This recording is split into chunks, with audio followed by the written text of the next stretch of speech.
Amincin Allah ya tabbata a gare ka hubbina.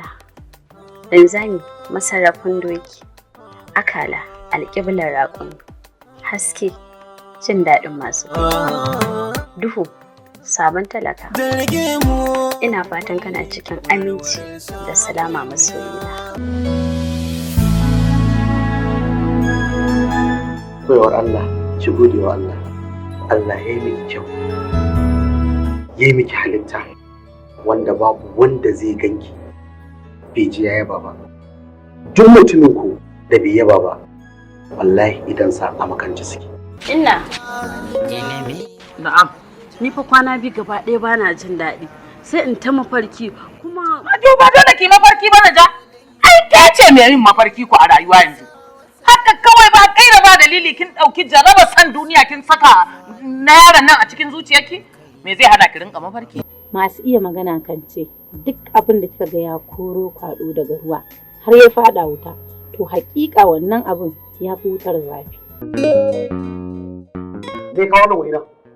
Kai na fatsanye ka. Ba na buƙatan ƙara ganin ka a cikin rayuwata.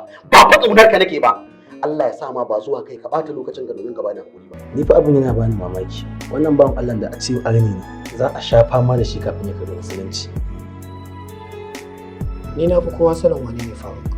Sunana Aisha Usman Adam. Na taka rawa guda biyu ne a cikin shirin zarge. Na fito da suna Naja'atu da kuma Farida. Gaskiya role ɗin da na fito a Naja'atu shine ku burge ni saboda ni da mamana muna yin drama a cikin labarin, ban jin magananta. Ita kuma tana da zafi kullum cikin duka, rankwashi, tafi ɗebo ruwa da sauransu. To abin ya sa ni nishaɗi. Kuma na ji daɗin gaskiya rol ɗin. Shi ɗaya rol ɗin na fito a 'yar jarida ne ma ina aiki a gidan rediyo. Na fito ina da mijina yana bani matsaloli haka, yana kula mata da sauransu saboda mawaƙi ne. To kullum dai babu zaman lafiya a cikin gida. Kuma masoyan mu ku je ku kalli zargi. Kamar yadda kuka ji an ce zarge wato mugun kulli, to zargen da gaske ne, zargen akai a cikin fim ɗin.